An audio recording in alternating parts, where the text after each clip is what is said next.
The following content may contain visuals that are disturbing, graphic, or sensitive in nature. Viewer discretion is advised. This material is intended for mature audiences and may not be suitable for all viewers. Please exercise caution while watching, and if you find such content distressing, we recommend discontinuing viewing. This disclaimer is provided to ensure awareness and to prioritize viewer well being. And not human shields for terrorists. Israel has a real dilemma. And that's why, I don't know, I was with you last week, and we're continuing this conversation, and Israel isn't flying in and using all of its power that it could on this hospital. It's going precise, targeted, slowly. It's been giving warnings for weeks, literally weeks.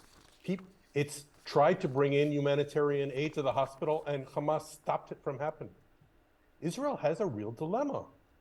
How do you protect the people in a hospital? Hospitals are holy until they're defiled by terrorism, by Hamas. And Israel is finding a way, is doing the best it can. It's really trying to find a way to take care, to not hurt the Palestinian people, but at the same time fight our vicious enemy, Hamas, that carried it out the most vicious massacres and is holding hostages and is just cynical about the respect that the rest of the world has for humanitarian norms. It's a joke almost to Hamas saying, oh, let's use a hospital, let's use an ambulance, let's use women and children, let's use babies to protect our terrorists. That's awful. That's just awful. And the world can't let that happen. You know, you're right. There is not even any remote justification for what Hamas has done and continues to do. The question, however, is, are the people of Gaza, and we're talking about 2.3 million people, being collectively punished for the terror acts of Hamas, an organization that nobody here is trying to support, justify, or express any sympathy for? But yes, just as our sympathies lie with those Israelis who were brutally massacred and butchered on the 7th of October, a lot of us also have our sympathies with the innocent Palestinians who are losing their lives every single day, being caught in the crossfire between Israel and Hamas. Let me go across to Professor Uriel Abuluf. Professor Abuluf, you were on my show last night where we were discussing the deteriorating condition at al-Shifa hospital. And today, 24 hours later, we have a situation where Israeli forces have gone ahead and stormed this hospital. For the benefit of our viewers, I want to quickly mention a few important facts pertaining to this hospital, which, as we know, is Gaza's largest. In the last few days, 179 people, including scores of little babies, have been buried in a mass grave in the al-Shifa compound. God knows how many people have been killed here, how many more will lose their lives. The figures that we got were from 3 days ago, suggesting that at least 11,200 Palestinians have been killed. 40% of these were children, more than 4,600, who I can bet were not Hamas. 3,100 were women, most of whom I am pretty sure were not Hamas, and these are 3-day-old figures. God knows how many more have died in the last 72 hours. And as we speak, there are tanks, Israeli tanks, stationed inside al-Shifa hospital. And the doctors there say they were given 30 minutes warning before this operation began. And it's not Hamas saying it, it's not the Palestinians saying it, it is the World Health Organization chief saying, you cannot turn hospitals into battlegrounds. This incursion is unacceptable. This hospital today, Professor, is being described as a mass grave, as a cemetery. What does one say? It is truly horrible, truly horrible. And look, I don't know about the exact numbers, but very clearly there were many civilians who are not involved in one way or another, innocent civilians who lost their life in this war, and it's been over a month now. And now it really gets to the heart of it, at least in the northern part of the Gaza Strip. Now, I don't know what is underground. I don't know whether or not Hamas headquarters are really underground, but both Israel and the US recently have stated that there is clear intelligence indicated as much. They also indicated that potentially some of the hostages, the Israeli hostages, are underground as well. And that's another possibility, although I imagine that many of them might be smuggled away to the southern part of the Gaza Strip.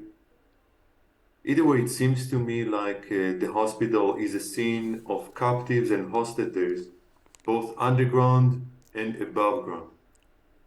Perhaps underground we have Israeli hostages, but above ground we have Palestinian hostages.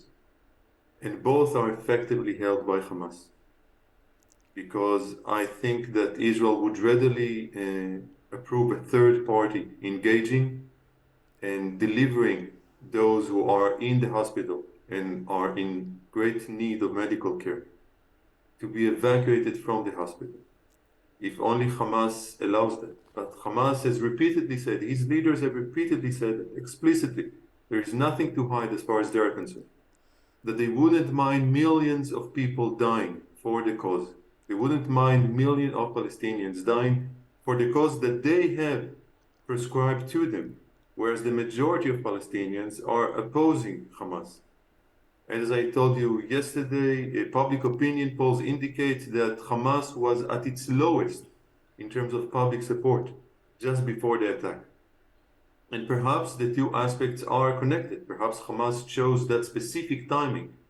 They have worked on that attack for about 2 years, but perhaps they chose that specific timing not just because of the peace process between Israel and Saudi Arabia, but also because they knew the Palestinians by and large reject their way.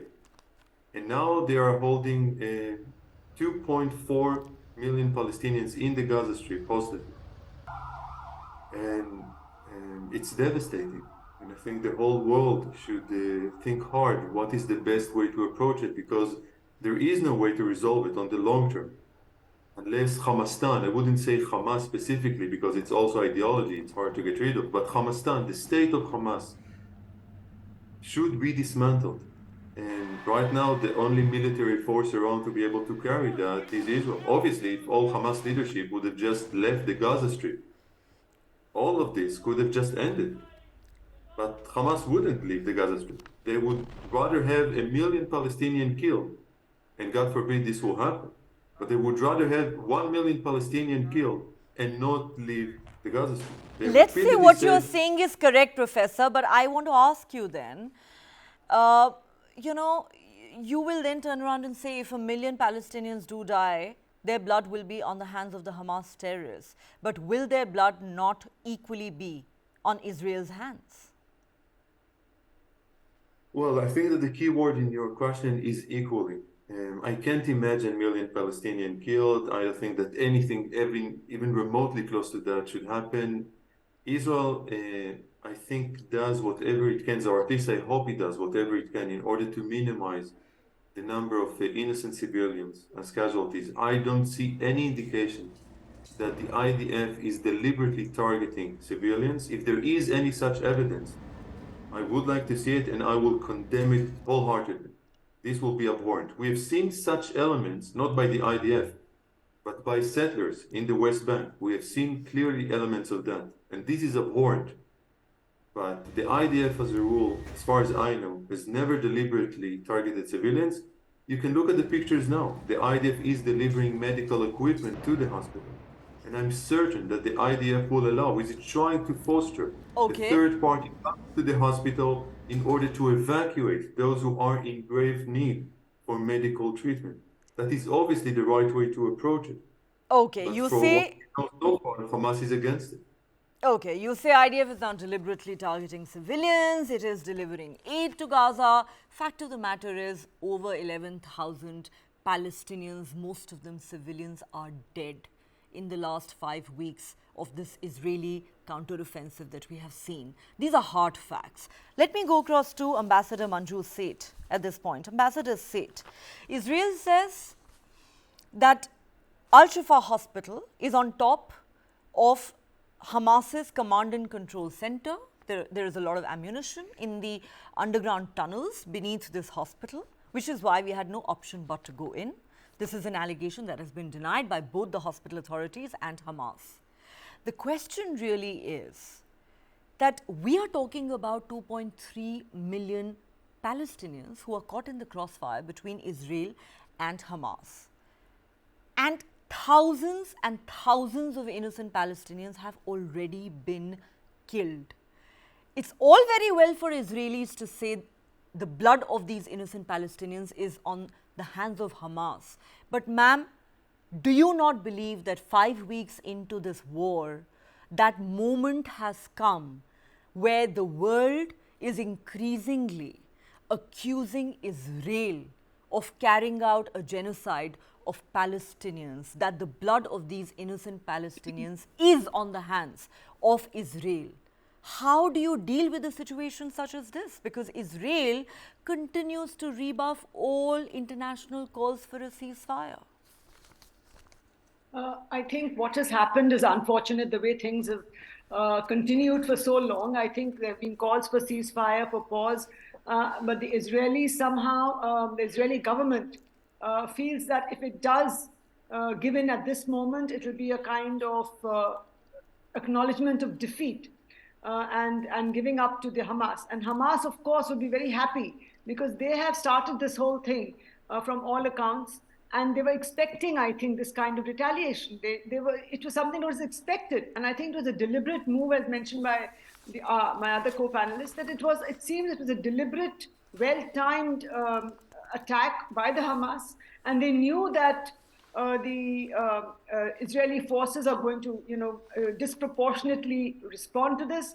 And unfortunately, the large number of civilian deaths that have taken place are very unfortunate, and really, though, as a lot of people say, it's a fallout of war, it's a consequence of war, but I think it was not necessary, it was not required that all this happened. But I think the Israeli forces were left with very little choice, I think, at the end of the day. But now I do think that some objectives, the main objective that they wanted to release, have the hostages released, that has not yet been met, I think. So I think Israel would not like to back down.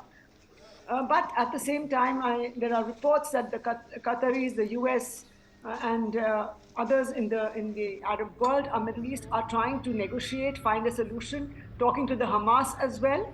And the Hamas also needs to understand that it doesn't have much sympathy the Palestinians do not have much sympathy for Hamas. It is a terrorist organization and people don't want to associate with it. But because it has all the guns and the ammunition and everything, it is able to run its writ actually in Gaza. And so the people are unfortunately unintended victims of this war.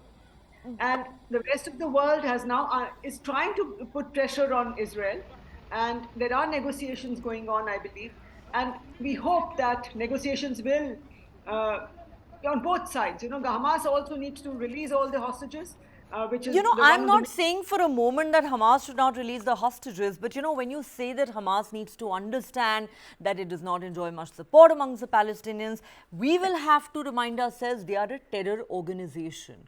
They cannot be expected to see reason, logic, or have any sympathy even for the Palestinian people, who undoubtedly they have happily sacrificed in this war. However, the question is a civilized country expected to respond in a fashion similar to that of a terror organization? I think that is the question that Israel will need to answer very soon, because many have said the window of legitimacy for Israel's actions in Gaza may well have